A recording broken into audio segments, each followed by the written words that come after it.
What is Malak Nagid Project? It's a pastoral slash ministry or minister support ministry.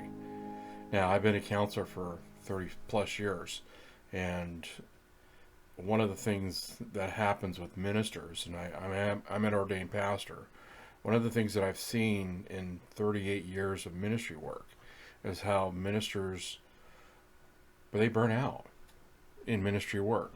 There's a lot of demand on them.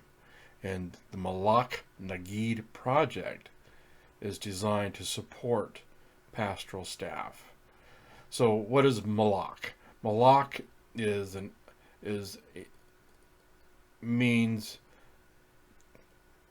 deputy or messenger, specifically of God, like an angel or a prophet or a priest or a teacher, ambassador, king, a lot of different things. Nagid is from the Hebrew Nagad, which is a commander or a military or religious leader, like a captain, chief, whatever. And so Malak Nagid means messenger from God, or in this case, like a commander, the lead of a church, okay, or a lead of a ministry. So that's the Malak Nagid Project. Now, the church today faces a fundamental crisis. On a daily basis, pastors, ministers, and missionaries are dropping out of ministry at an alarming rate. This has been going on for decades, if not centuries. There are several causes for this. Lack of proper rest and rejuvenation time, emotional stress, lack of proper support by the congregation, financial difficulties, no follow-up professional training, and spiritual lethargy. Okay. Now, the Malak Nagid Project provides counseling to ministers without the fear of retribution, judgment, or loss of position. Who ministers to the ministers? Who counsels the counselor? The danger of unethical due relationships and lack of confidentiality constantly has ministers internalizing problems, concerns, doubts, and help for sins within their own lives. We provide a confidential outlet for all who serve Christ to help them cope with the challenges of serving Christ in any clerical role.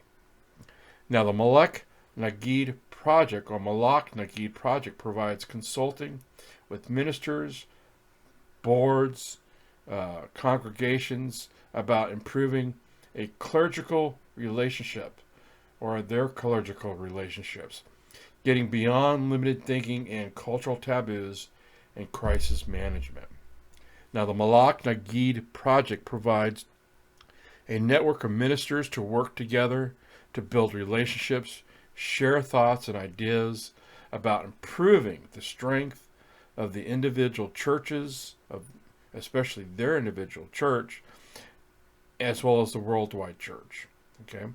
Now, the Malak Nagid Project encourages clergy to utilize seminars and retreat facilities for the rejuvenation of the minister and even missionaries, where leadership development can take place, and there's a minister where a minister can refresh their relationship with the Lord, with their families, and subsequently with their church or mission field.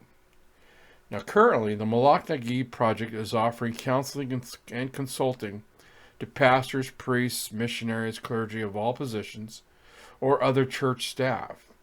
We are doing this on a one-on-one basis through telehealth platforms or Zoom. Now, we begin with the pastor by assessing the needs of the pastor and the church, and to find a way to develop a fruitful program to satisfy the needs of both.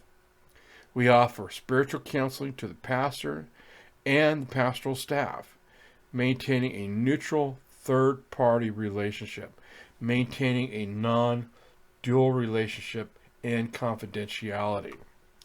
We then approach the board of directors if requested by the ministry or church, and we determine what their needs are and the attitudes of the board and why. Often, it is there. If there is a problem between the board and the pastor, we act as a mediator to solve such problems if requested.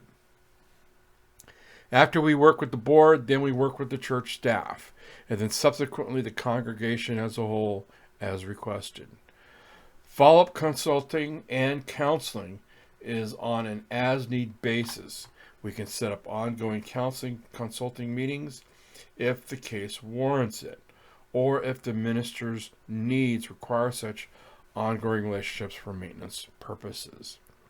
Email us at help@houseofhopewa.org, help@houseofhopewa.org.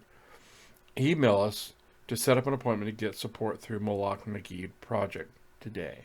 The Malak Nagib Project is a fee-based service. Now, when I use the term church here, the church is defined as individual Christians who collectively make up the universal church. Thanks for joining me.